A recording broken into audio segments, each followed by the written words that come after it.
Guys, we've got something special. Welcome back to another episode of Perfect Start, bonus episode here.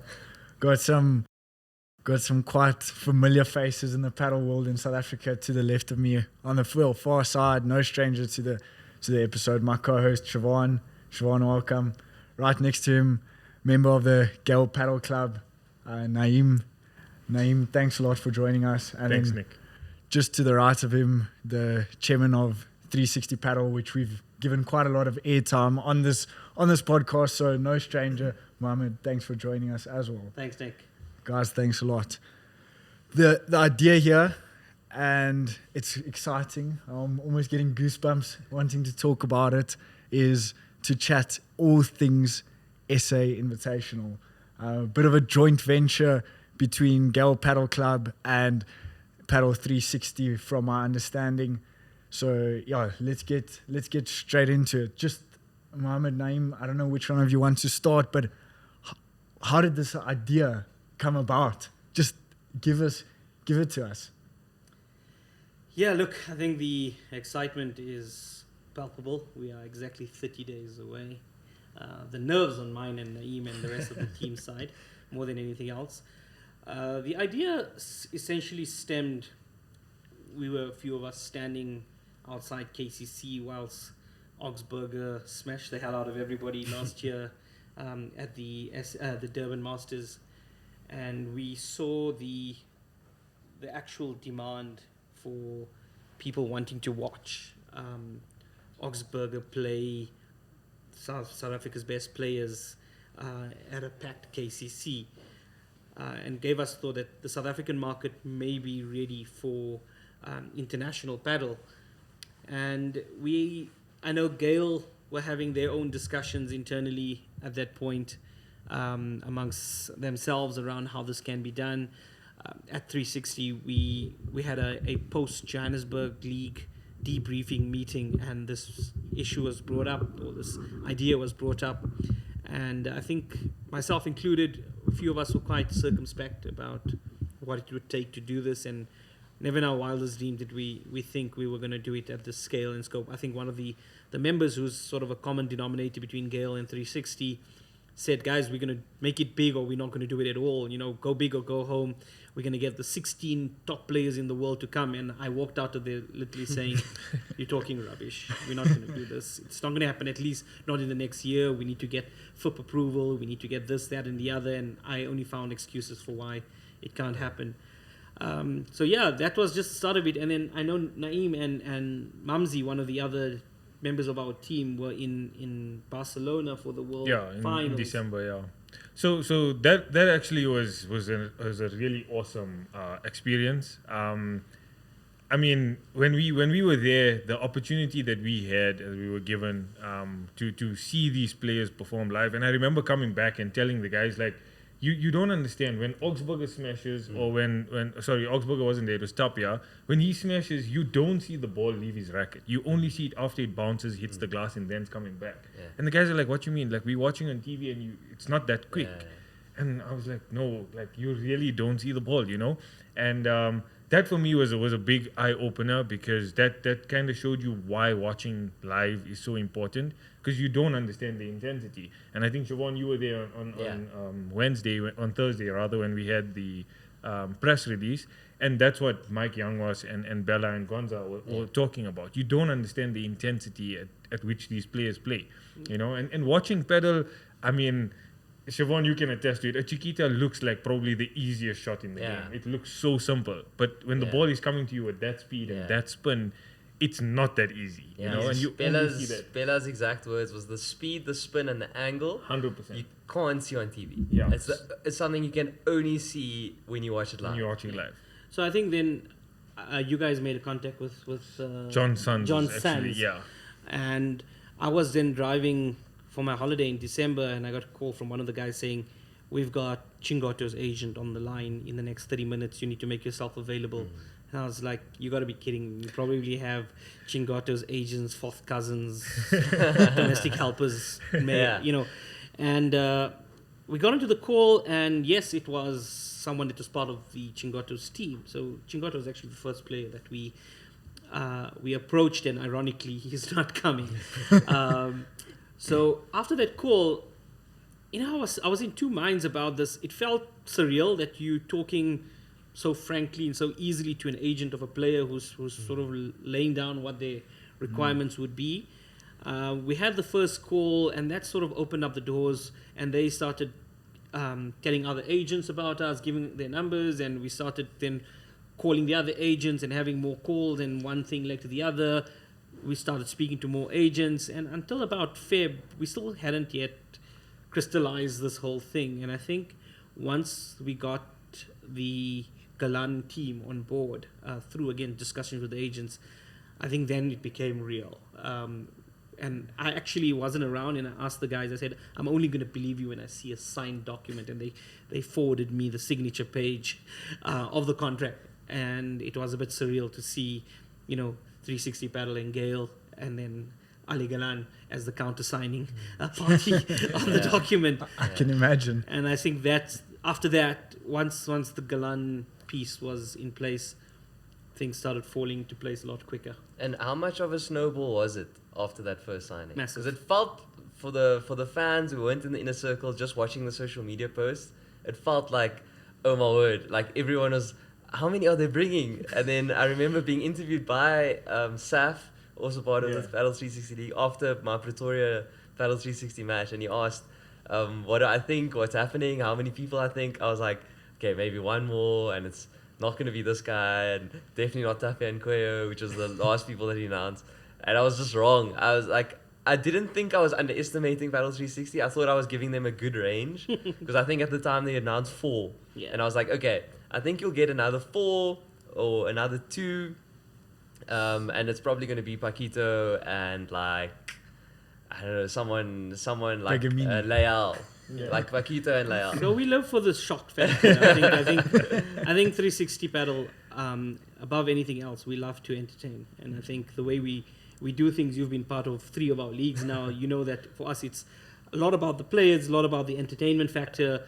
And so anything we do is very purposeful, the way we staggered the release of the players and created the hype and the, people like who's coming, who's not coming, we started creating our own rumor mills going around. And I think it just creates this sense of hype. But yes, you're right. Once the Galan signing came on board, look, at that point we weren't even considering Coello and Tapia. Yeah. It was we kept saying, guys, we're not getting Coello and Tapia. It's not happening. It's not happening. Because as far as we understood, they were signed up for something America. else. Yeah. So they actually had a training camp that they signed up for. I think it was immediately after they lost to Chingoto and Galan.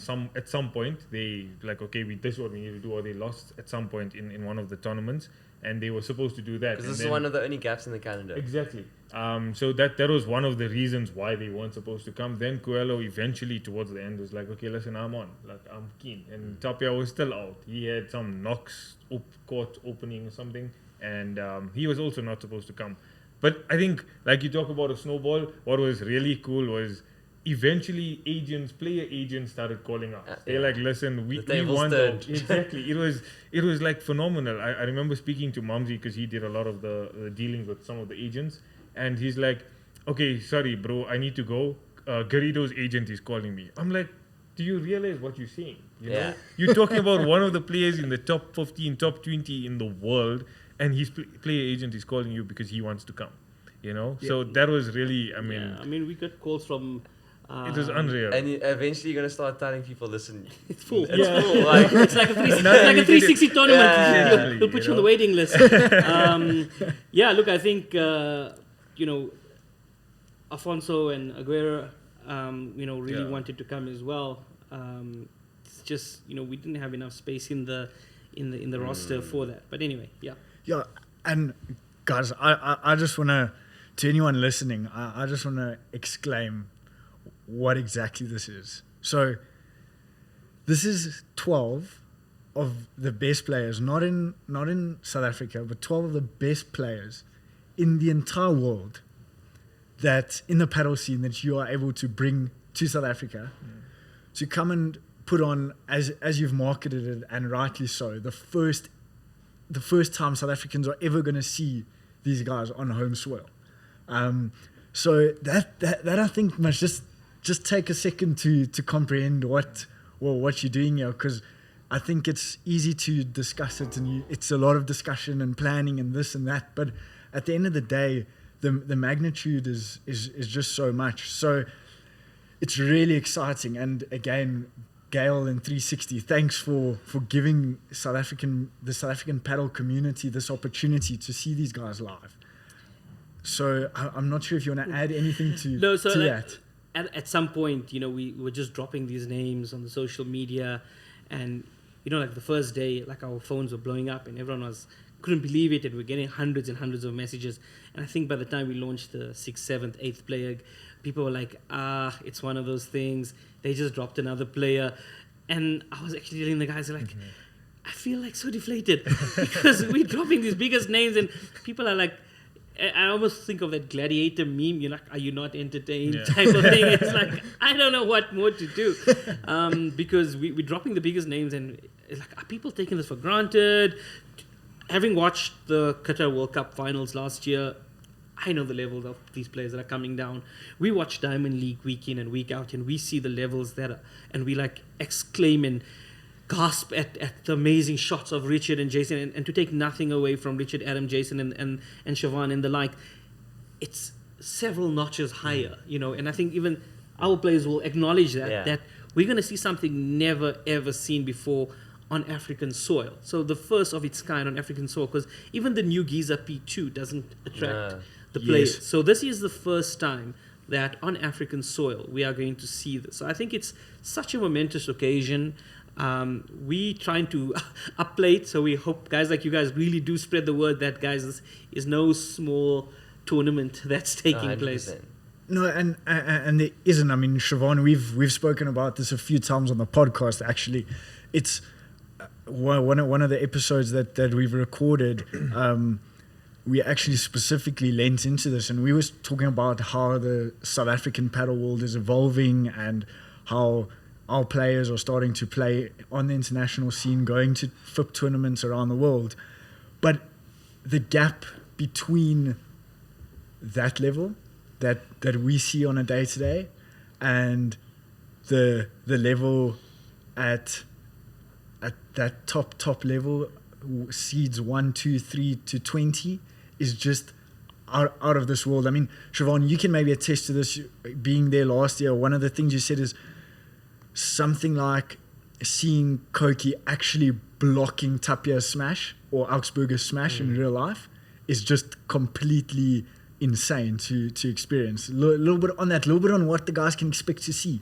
Yeah, I think the athleticism, we kind of underrate it. Because they're reading the game well, but they're actually moving extremely fast, and they know where to move. And I think what's going to be interesting is to see, everyone will get to see, because the schedule's not just, and we're going to talk about the schedule now, but it's not just the pros. It's going to be like a paddle festival, a complete celebration of paddle, with vendors, with activities, with interactive stalls. But also you'll get to see people like myself play before you'll see Galan play. It's kind of staggered like that, so you get a taste of the local guys, and then not like we want you to contrast our match against the next match, but at least you'll get to see, they share, I'm definitely going to ask some questions to the pros as much as I can. I might have to learn some Spanish, but the fact that we get to interact with them, the fact that we get to see them play, but also the fact that we share the court with them is so big for the local scene as well. But yes, we're going to see unbelievable athleticism. The quality of the shot's going to be amazing.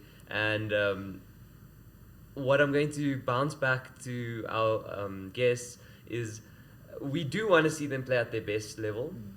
And as we said, when Augsburger and Chosas did come, you can see they weren't playing serious. Sean Ligas, our own number 7 rated Playtomic player in South Africa, managed to almost beat them, and Tremaine did beat them in that same tournament.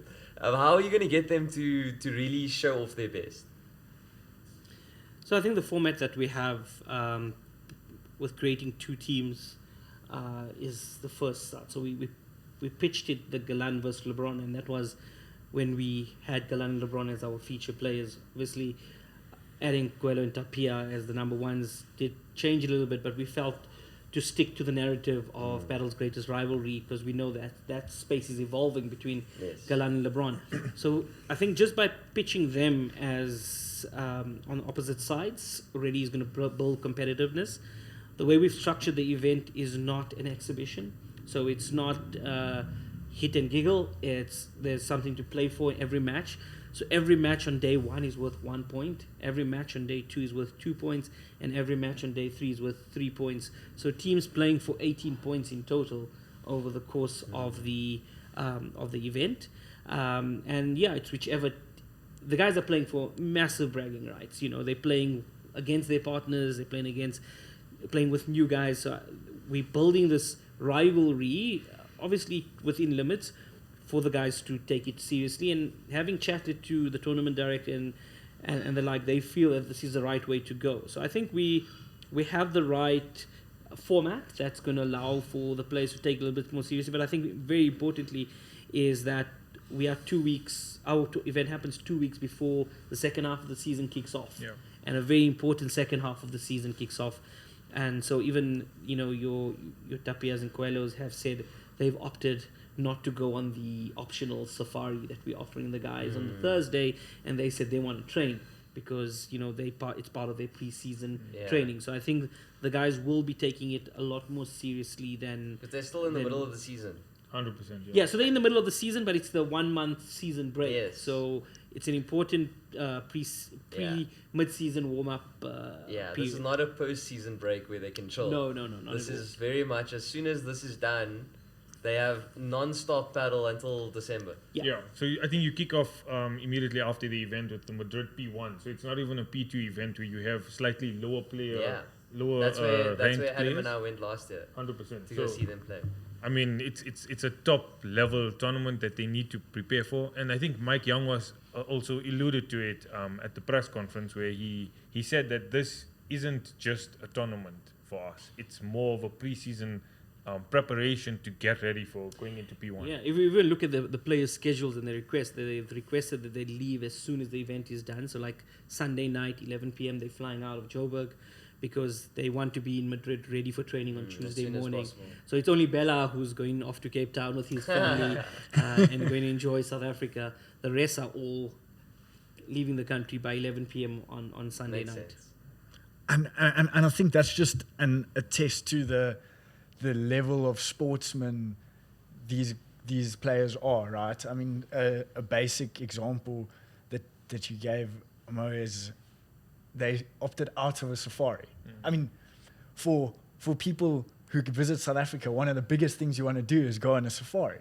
I mean, these guys would rather train than go on a complimentary safari. I mean, that shows that there's a bit of a competitiveness inside of them that normal people don't have. If just one of those players probably said, "No, I'm not going. I'm going to train," then everyone's like, "Okay, nah." If he's not going, then we need to also like... They mustn't sink our safari. I'm really looking forward to it. But yeah, you're right. I mean, we've booked a venue for them to train. We're not going to disclose that. I'm sure. So the guys they'll have access. But we've gone into agreements with some of the local courts, at least even for the duration of the tournament, when they're not on court, that they have access to playing courts. They're very specific about their needs, requirements. I mean, talking about the professionalism, everything needs to be down to the, very pedantic, down to what needs to be in the snack room, what needs to be on the lunch table, what are they going to eat, what do they expect from gym facilities, from a physio, biokineticist. All of those things need to be in place. They were very pedantic about the planning. Yes, no, of course, and fully understandable. I mean, most sports are like that at the top level. And again, I just want to reiterate, this is the top level of the sport that we're getting right here in South Africa. And on that, we'll get into a little bit behind the scenes, Chevaan, and I'll get you to ask some questions on that, because I know you've got one or two that you really want to ask there. I just want to quickly go back to the idea, and this is exciting for me because you're giving the entire paddle world, not just South African paddle, but you're giving the entire paddle world a little bit something in the whole narrative of Galan versus LeBron. And let's talk about it. How, I mean, Mo, you referred to, okay, you had the two big names in paddle. Galan and LeBron were initially part of it, but what made from then to now that narrative in the paddle world is kind of grown continuously. I'm not sure if you guys saw that podcast that LeBron had, speaking a little bit. It just every now and then there's always a bunch of reels on Instagram going around of Galan and LeBron not shaking hands so nicely after the game. Passing the ball nicely to each other. So there's this whole narrative, and I think what's great for the weekend is it's gonna add a little bit of extra, that the narrative is adding a little bit of extra, the fact that there is this tension already. So as you say, bragging rights is so much more bragging rights now. Whether it's going to help their relationship or not, we'll wait and see. But where did the idea to drive that and picking the players and the whole team construction come to play? So Naeem is our paddle nerd on the team, so he knows the ins and outs. It's probably wise, yeah. Naeem knows, he knows all the results. He knows who plays left and right. So when we were putting this together, I immediately brought Naeem onto sort of the subcommittee. So we obviously have different committees, different people dealing with different parts of the event. So I'm the South African tournament director. We have an international tournament director who's in the past dealt with FIP events. So it's Pablo Velasco who will be coming to be our main tournament director. But my role is sort of anything to do with the players, the playing, structuring of the event. So I brought Naeem onto the team, and myself, Naeem, Mamzi, have done so many versions of the roster, looking at left-right combinations, looking at who's a partner to whom right now, and just trying to separate it on strength versus strength, so that we have, even when we're coming with the fixtures, we try to make it so it's not too one-sided. So it really took us many versions to get right. The idea for, we didn't think it was going to happen, the Galan versus LeBron. I think we played with different formats in our head. And on one of the calls with Pablo, put forward the suggestion and said, Pablo, what do you think if we, at one point we were considering an Argentina versus South Africa, Argentina versus Spain event. And then we said, no, we get that at the World Cup. Well, let's do something that we're not going to get. And thought about these different pairings on different days where we strip the narrative. I was really nervous to say, like, we're going to put this in front of the players. They're going to tell us, go and get stuff. We're not going to do what you say. I was so surprised. Breaking them up. There's been no pushback from the players to say that, we're going to play you with, Bella, you're going to play with Yanguas on one day, you're going to play with Coello on one day, and you're going to play with Stupa on another day. It's like, cool, that's who I'm playing with. So we try to match up the pairings as fairly as possible, and try to match the two groups of 6 as well as possible. Obviously, not everything was available, so I think we have one pair that are current pairs, Gonzalez. Momo Gonzalez and John Sands. So we didn't separate them out.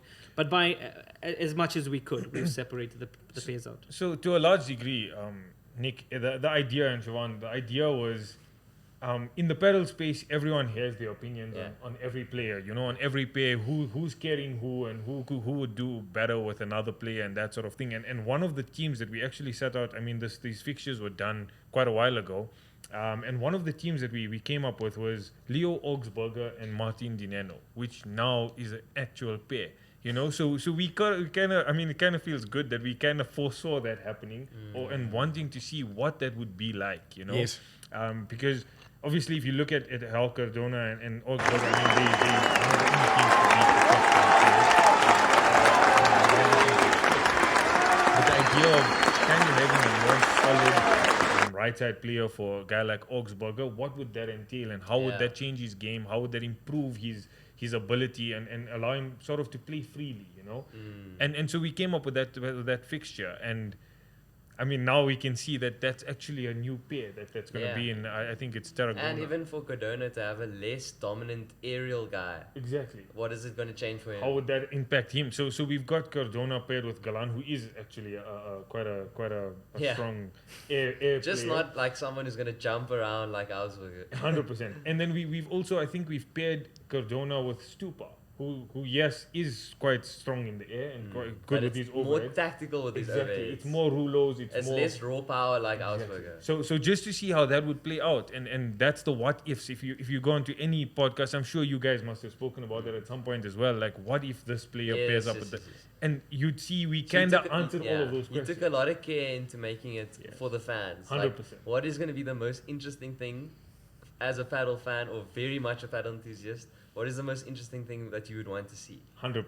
So that was the idea, and then the LeBron versus It's like Galan. playing fantasy football, but It's you're exactly doing it exactly what I doing it for real. It's fantasy paddle that 100%. we were And- able to do for real. Are you allowed to share which team you think will take it?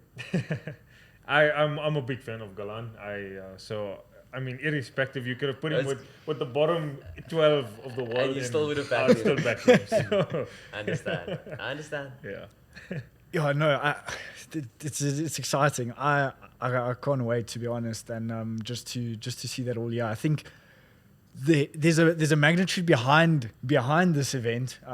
You guys have spoken a little bit into it about all the talkings and everything, but just from a behind the scenes point of view, what's the biggest challenge been? What's been really tough? I mean, it's not all sunshine and rainbows all the time, and oftentimes you just see the sunshine and rainbows, and behind the scenes it's nothing like sunshine and rainbows. But at the end of the day, it's what you gotta show the fans.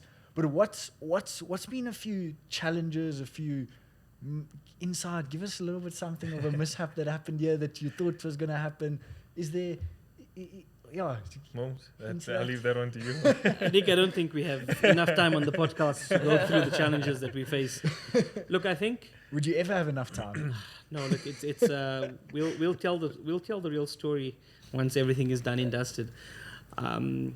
Look, I think there's a lot of challenges with trying to pull off something of this magnitude. The first challenge that we faced was a venue.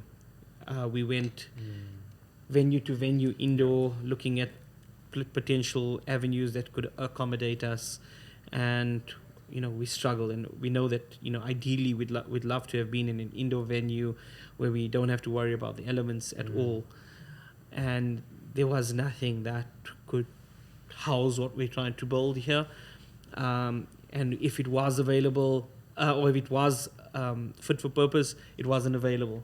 So, we have this one window that we could work with, 15, 16, 17 August, and we had to make it work on that date. So I think the venue was the first thing that we need to get done. Obviously, building a custom-built court on the Wanderers Cricket Stadium is a challenge in itself, and Naeem can talk about the technicalities of the base that needs to be built, and the strike up time and strike down time, and things like we worrying about dew factors and wind and light, and there's a lot of things for us to consider. But I think one of the things that has been a challenge has been from a commercial perspective. I think the market out there maybe underestimates what we're trying to achieve here, and we found finding right commercial partners quite a challenging thing, which we really thought we'd have less trouble trying to find commercial partners, considering events in South Africa getting big sponsorships. This is an international level event. When we don't know what it is that's scaring people off. Maybe it's the magnitude of the event and how much is riding on it. But in any case, we put our heads down and we'll continue to put on the best show that we can. So yeah, I think those are the two major challenges. There are loads and loads of challenges that we can talk about. It's really not an easy feat what we're trying to achieve here. We go to bed. The last people we speak to are each other on the phone. Yes. WhatsApp group is buzzing till late hours of the morning and it's the first guys that when you wake up in the morning, you'll catch up on what you've missed through the night because something may change. Because you try to get some sleep. Because somebody is, two guys will be chatting on the group about their aspect of things and you need to chime in. And when you wake up at 6 a.m., you're now chiming in and they sleep. So, look, we've got a good group of hardworking guys, which is important. But yeah, it's not without challenges. No, I'm sure it's gonna work and it's gonna be flipping just on a different level. One thing I do think, and we've spoken a little bit about this in the podcast actually, and there's still we blinded in terms of the paddle community in South Africa. There are still people out there who have no idea what paddle is, and just think about that. They have no idea. Sure. How difficult is that to comprehend, right? Yeah. Because we've spoken about this, Chevaan, and I mean, it was us a few years ago. exactly. It's not so long ago for us. And now you but it can't feels imagine like it. it's such a big part of our lives. Yeah. That- Look, I think that the numbers, speak for the growth of paddle, and we know the growth of paddle in South Africa is phenomenal. But like you say, there's lots of people who don't know anything about the paddle market, and for them, it's like it's another event that's taking place in the Wanderers. These guys are playing. I still get people today asking me, they're playing at the Wanderers. Is that the club, where they got the soccer and they've got the 6 courts next to each other? That's where you're having your event. Yeah. And, we even had people, when we just dropped it, thinking that we bring in Galan to play at Gayle. Yeah. Yes. Yes. So guys will, so people do... I think if you're not within the paddle world, you don't understand it. But also understanding that the market is still growing. When we were discussing ticket pricing, and I know it's a very sensitive topic in our midst, and we had someone that was very boisterous around the pricing of rugby tickets and comparing to the paddle. And I'm like, absolutely, I agree with you in terms of the show that we're putting on. It is up there, if not more entertaining than what we're going to produce. However, it's a false equivalence to measure paddle against rugby in South Africa. You can't right now because it's a very different market. Yeah. But I do think we have enough, or hoping we have enough of a captive market to fill out 8,000 people a day. Considering we have 250,000 people that are playing paddle in South Africa. 340,000. 340,000 now. 340,000 people Thursday. in South Africa. We're looking for a very small fraction of that to turn up and show us their support for the event. But I think it's really going to be our paddle community that we've built. When I talk about I talk about we as the South African paddle community have built a very strong community of following. If we can get 600 to 800 people coming out to a cold Wednesday night at Gayle, and you've been there, Nick, you've been there, Chevaan. If we can pull 800 people to come and watch, our guys play, we just think of that. So it comes down to that community, and fortunately at 360 we have a very strong community that follow us wherever we go, and we're just hoping that they all turn out. I mean, Sunday's sold out. The VIP. Sunday VIP VIP sold Sunday out. VIP sold out, which is surprising because VIP is the really expensive tickets. Yeah. And general access is still available, but Sunday is going to be an absolute cracker of a day. And just to end off, tell us about how we get tickets, what's still available, where to get more information. Naeem? So the tickets are all available on Ticket Pro. That's besides the VIP. Ticketpro.co.za. Ticketpro.co.za. I'm sure there's some scam, there's some scalpers if not already. They are. So ticketpro.co.za, and then you can purchase a single day pass, 2-day pass, or a 3-day pass. And all the categories are there as well: Category 1, Category 2, and Category 3. Just to talk about that, sorry, Chevaan. Just to touch on that.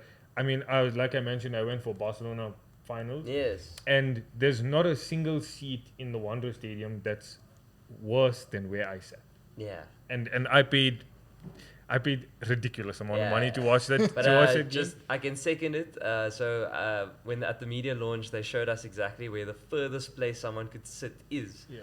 And Adam and I's tickets in the Adidas International Reserve box was further than that in Madrid. Yeah. So you are going to see them very close no matter what seat you buy. 100%. So that's why the ticket pricing is in line with Europe and in line with the paddle market.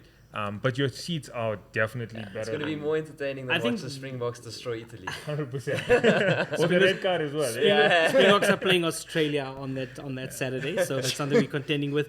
I think people do think that the court's going to be built on the center of the pitch and you're going to be watching from the end. It's not going to be that way. The court's going to be built 5 meters in from the boundary rope at the Unity stand end. So basically, you're going to be so close up to the action, whether you're sitting in category 1, 2, or 3. You are going to have an excellent view of the arena we're building. And yeah, in terms of the setup, guys are going to be blown away by the setup that Naeem and team are putting together in terms of creating a little bit of like a coliseum down there in the bull ring. And I mean, the bull ring is hallowed ground in South African sport, so it's iconic.